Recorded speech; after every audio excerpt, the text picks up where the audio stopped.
Yan. Magandang araw mga kapadyak. Ngayon nga po pala meron na naman tayong i-install dun sa bike natin na na isa ring security para sa bike natin. Ito ay yung pangpalit lang dun sa quick release na para sa gulong. Kasi nga dito sa amin medyo uso yung yung mga nagnanakaw ng bike. Ayan.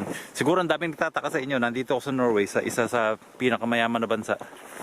Tapos bakit usong-uso yung yung mga nagnanakaw ng mga bike dito? Sa totoo lang, hindi naman hindi naman talaga yung mga normal na tao yung yung mga nagnanakaw dito. Yung mga nagnanakaw na yan, yung mga drug addict. Kasi nga kahit na na lang kinukuha nila para lang meron silang ibenta ng mura.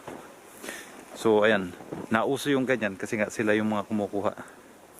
Kaya nga ayan, konting ingat sa mga dito, sa mga bike. So ayan, yung i-install ko dito ngayon para to sa para naman sa gulong, para halimbawa kung meron man magtatangka na na anuhin na naman yun, nakawin. So medyo mahihirapan, ayan. So panoorin niyo po.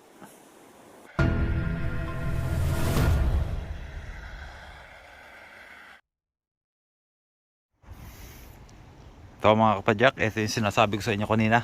Ito yung ikakabit ko dito sa sa gulong natin. Papalitan ko tong quick release ng ganito. Pang quick release din to, kaya lang ang purpose nila dito na ginawa nila to para para hindi to mabuksan agad ng mas madali. Kasi nga kailangan gagamit ka ng Allen key katulad nito.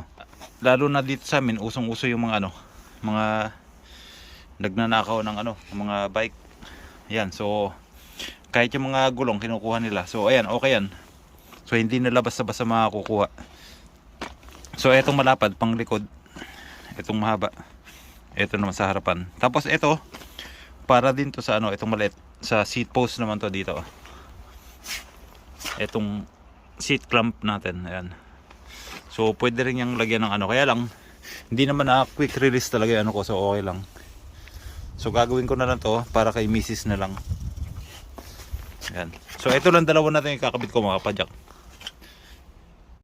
So ayan mga kapadyak, na-install na. Sobrang easy lang. Grabe. Yan gandang tingnan. Ito yan. Tapos ito naman yung kabilang dulo nya. Ayan. So ang mangyayari ngayon mga kapadyak, hindi ito basta-basta mapipihit kasi nga mahigpit. Kailangan nila ng Allen key para So hindi na siya yung quick release ngayon. Kailangan na ng tools. So okay, ayan Tapos mas malinis tingnan mga kapadyak, ganda. Lupit So ayan, yung harapan naman ng natin.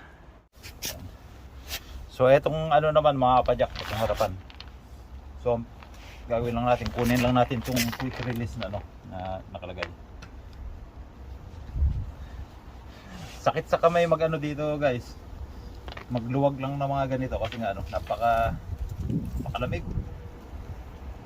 Parang nagyayelo yung inahawakan ko ditong mga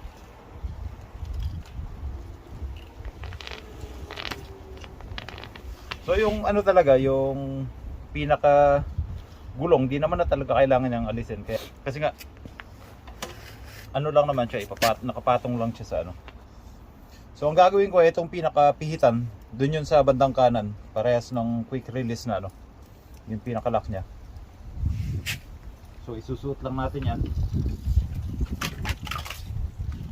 Ayan, dito na yung kabilang dulo.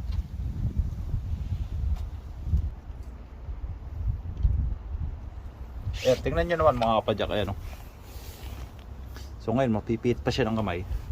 Tapos itong kabilang dulo niya, ayan. So maluwag pa yan. Higpitan lang natin itong itong tools na kasama sa aquan.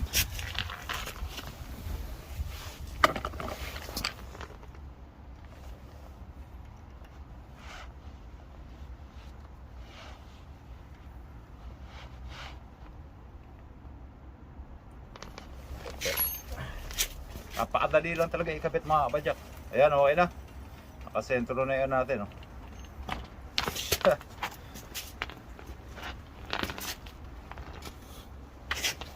So ayan na mga kapadyak, nakakabit na, ganda, putek, napakalinis tingnan.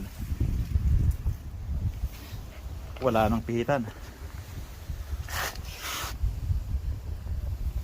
Ano? Langya dito, ang dulas oh. Mga nag-yellow na yung ano, yung tiles. Lupit. Ayan. Ganda na. Mas pumopogi yung bike natin yan.